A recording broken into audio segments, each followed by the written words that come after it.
Voilà un chou qui ne finira pas dans votre assiette, car cette fois, sa seule utilité sera de surveiller la pollution de l'air.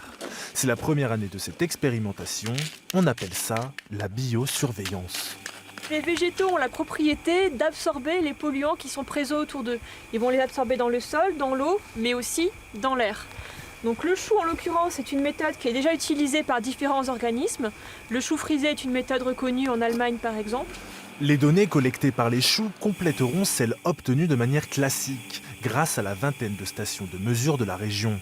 Des machines bruyantes et encombrantes, mais elles restent encore le moyen le plus sûr de connaître la nature des polluants présents dans l'atmosphère. Les pompes ne tournent pas tout le temps. Il se trouve qu'aujourd'hui, les pompes, elles tournent parce qu'il y a un prélèvement. Mais le prélèvement, sur 1 heure, il va se faire pendant 40 minutes ici. Ça, c'est ce que le préleveur peut attraper pour une journée. Alors on voit bien la différence, hein. Le filtre normalement il est tout blanc, comme ça. Et ça, c'est des suies, c'est de la poussière, c'est des minéraux, c'est tout ce qu'il peut y avoir dans l'air. Un air d'autant plus pollué dans les centres-villes. Ici, à Besançon, les choux viennent de faire leur apparition.